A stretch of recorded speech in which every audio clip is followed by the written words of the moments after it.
একটা হেলদি আর fit body বানাতে এবং সেটাকে মেনটেন করতে কি দরকার? আপনি হয়তো বলবেন একটা পারফেক্ট ওয়ার্কআউট প্ল্যান বা একটা পারফেক্ট ডায়েট প্ল্যান, তাই তো? কিন্তু এটা পুরোপুরি সত্যি নয়। শুধু একটা পারফেক্ট ওয়ার্কআউট প্ল্যান আর একটা পারফেক্ট ডায়েট প্ল্যান আপনাকে ফিট বানাতে পারবে না বা আপনাকে ফিট রাখতে পারবে না। এর জন্যে দরকার আপনার একটা সিস্টেম। একটা এফিশিয়েন্ট এবং সাস্টেইনেবল সিস্টেম। সেই জন্যে আমি কোনো পারফেক্ট ওয়ার্কআউট বা ডায়েট প্ল্যান খুঁজি না। বরং আমি বানাচ্ছি এমন একটা ফিটনেস সিস্টেম যেটা শুধু আমাকে আজ নয় বরং সারা জীবন আমাকে ফিট এবং হেলদি রাখবে। এবং আজকের এই ভিডিওতে শুধু আমি আমার নিজের সিস্টেম সম্পর্কে বলব না, আমি আপনাকে এটাও বলব যে আপনি কিভাবে আপনার স্কেডিউল, আপনার ওয়ার্ক ক্যাপাসিটি এবং আপনার রিকোয়ারমেন্ট অনুযায়ী আপনার জন্যে সবথেকে ভালো যে সিস্টেম হতে পারে সেটা কিভাবে আপনি বানাতে পারবেন। আমার সিস্টেম খুবই সিম্পল। এটা ৪-৫টা ধাপের মাধ্যমে তৈরি করা একটা সিস্টেম। তো আমার সিস্টেমের ১ম ধাপটা কিন্তু ডায়েট বা ওয়ার্কআউট নয়, বরং এটা হলো ঘুম। আপনারা অনেকেই হয়তো ভাবেন যে sleep is just another recovery tool. But এটা সত্যি নয়। ঘুম কিন্তু শুধুমাত্র একটা রিকভারি টুল নয়, বরং এটা আপনার সিস্টেমের ক্ষেত্রে অনেক বেশি গুরুত্বপূর্ণ। এটা অ্যাকচুয়ালি আপনার সিস্টেমের কন্ট্রোলার বা রেগুলেটর। অর্থাৎ আপনার পুরো সিস্টেমটা ওয়ার্ক করবে নাকি এটা ব্রেক করবে সেটা ডিপেন্ড করে আপনার ঘুমের উপর। ক্রনিক স্লিপ ডিপ্রাইভেশন এর ইফেক্ট কি হতে পারে সেটা তো আমরা সবাই জানি। এটা ডেকে আনতে পারে বিভিন্ন লাইফস্টাইল ডিজিজ এবং ডিসঅর্ডার লাইক টাইপ 2 ডায়াবেটিস এবং রিলেটেড আরও বিভিন্ন ডিসঅর্ডারস। তবে আপনি হয়তো এটা জানেন না যে ইভেন একটা রাত যদি আপনি ভালো করে না ঘুমান সেটাও কিন্তু আপনার জন্যে অনেক খারাপ। তো একটা রাতে আপনি পর্যাপ্ত না ঘুমালে বা আপনার ঘুমের কোয়ালিটি খারাপ হলে ঠিক কি হতে পারে? পরের দিন আপনার ডিসিশন মেকিং খারাপ হবে, আপনার স্ট্রেস ম্যানেজমেন্ট খারাপ হবে, আপনার হাঙ্গার কন্ট্রোল খারাপ হবে এবং আপনার রিকভারি হ্যাম্পার্ড হবে। এবং এর ফল কি হবে?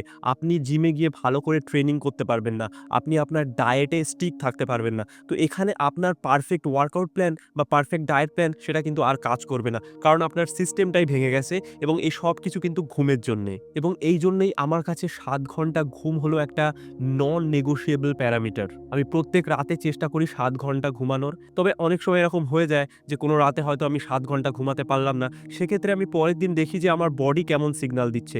যদি আমার মনে হয় যে আমার এনাফ রিকভারি হয়নি, তাহলে আমি আমার ট্রেনিং ভলিউমকে সেই মতো অ্যাডজাস্ট করে নিই, অথবা প্রয়োজন হলে আমি পুরোপুরি আমার ট্রেনিং সেশনটাকে স্কিপ করে দিই। কারণ প্রপার না ঘুমিয়ে ওয়ার্কআউট করা এবং নিজেকে পুশ করা এটা কিন্তু কখনোই ভালো কিছু নয়। এটা আপনার শরীরের জন্যে ক্ষতি করবে, ভালো কিছু করবে না। এবং একটা ওয়ার্কআউট সেশন মিস করলে কিন্তু কিছুই যায় আসে না। বাট একটা রাতের ঘুম নষ্ট হওয়া মানে কিন্তু সেটা অনেক বেশি ক্ষতিকারক।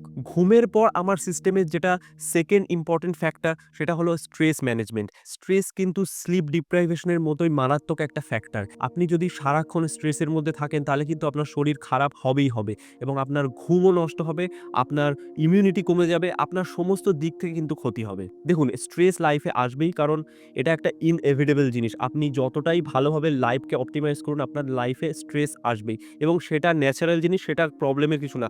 প্রবলেম তখন হয় যখন আপনি স্ট্রেসটাকে টেনে নিয়ে যান, বহুদিন ধরে স্ট্রেসটাকে ক্যারি করেন। আপনার স্ট্রেস কত বড় সেটা কিন্তু ইম্পোর্টেন্ট নয়। ইম্পোর্টেন্ট হলো এটা যে আপনি কতক্ষণ ধরে ওই স্ট্রেসটাকে ক্যারি করছেন। তাই আপনার উচিত যেকোনো স্ট্রেস আপনার কাছে আসলে সেই স্ট্রেসের কারণ কি সেটাকে খুঁজে বের করা এবং কারণটাকে ট্যাকেল করা এবং যত তাড়াতাড়ি সম্ভব স্ট্রেস থেকে রিলিফ নেওয়া। কারণ যত বেশি সময় ধরে আপনি স্ট্রেসটাকে ক্যারি করবেন আপনার লাইফ কিন্তু মিজারেবল হয়ে উঠবে। এবং আপনি যে ট্রেনিং করছেন জিমে গিয়ে, তার ফলে আপনি ফিজিক্যাল একটা স্ট্রেস বডিকে দিচ্ছেন। তার সাথে আপনার যে মেন্টাল স্ট্রেস, এই দুটোই কিন্তু মিলে আপনার রিকভারিটাকে অনেক বেশি হ্যাম্পার করবে। তাই আপনি যদি প্রতিনিয়ত জিমে যান আপনার ক্ষেত্রে স্ট্রেস কিন্তু আরও বেশি মারাত্মক হতে পারে। কারণ আপনার ক্ষেত্রে ফিজিক্যাল স্ট্রেস এবং মেন্টাল স্ট্রেস দুটো মিলে কিন্তু আপনার শরীরটাকে আরও বেশি খারাপ করবে। তাই আপনাকে চেষ্টা করতে হবে স্ট্রেসটাকে মিনিমাইজ করার এবং স্ট্রেসটাকে ঠিকভাবে ম্যানেজ করার। তো ঘুম এবং স্ট্রেসের পরে আমার সিস্টেমের সবথেকে ইম্পোর্টেন্ট জিনিস যেটা সেটা হলো ট্রেনিং এবং ডায়েট। এবং এই ক্ষেত্রে আমি কিন্তু কোনো কমপ্লিকেটেড জিনিস ফলো করি না। ট্রেনিং আমার ক্ষেত্রে খুবই সিম্পল।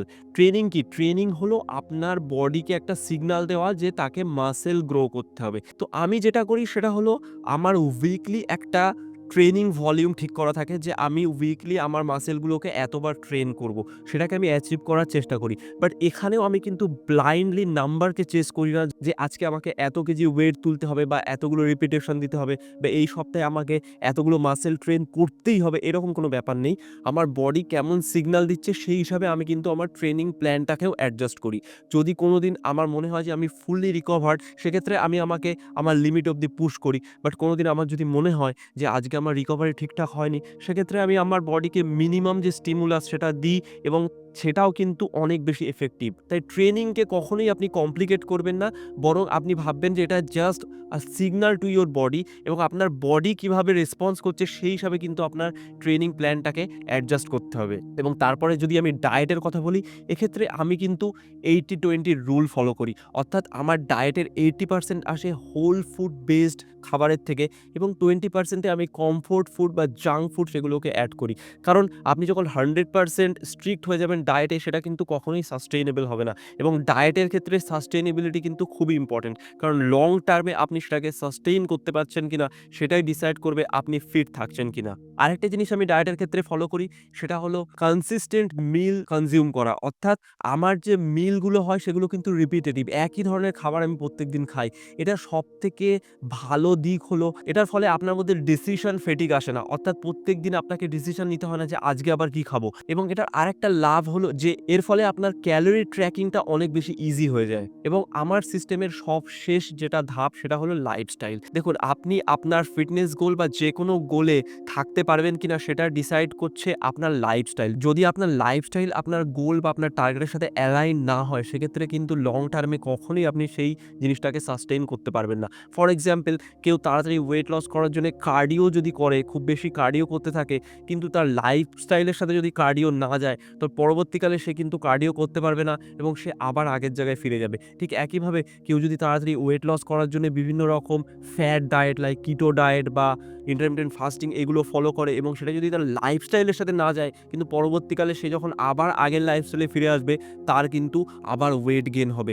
তাই আপনার লাইফস্টাইল চেঞ্জ করাটা কিন্তু খুবই গুরুত্বপূর্ণ। আপনি কী ধরনের লাইফস্টাইল লিড করছেন সেটাই আল্টিমেটলি ডিসাইড করবে আপনার আইডেন্টিটি এবং আপনি কোথায় পৌঁছাবেন। তাই লাইফস্টাইলটা ঠিক করা কিন্তু খুবই ইম্পর্টেন্ট। তো যাই হোক, এইভাবে যদি আপনি আপনার জন্য একটা প্রপার সিস্টেম তৈরি করেন, যদি একটা সাস্টেইনেবল সিস্টেম তৈরি করেন, তাহলে কিন্তু আপনার ডিসিপ্লিন কখনোই ব্রেক করবে না এবং আপনাকে কোনো কিছু নিয়ে দুবার ভাবতে হবে না। সবকিছু সিস্টেম নিজেই করে দেবে এবং আপনাকে সেই সিস্টেমে স্টিক থাকতে হবে। তাই ইন্ডিভিজুয়াল ডায়েট প্ল্যান বা ওয়ার্কআউট প্ল্যানকে প্রায়োরিটাইজ না করে সিস্টেমকে প্রায়োরিটাইজ করুন।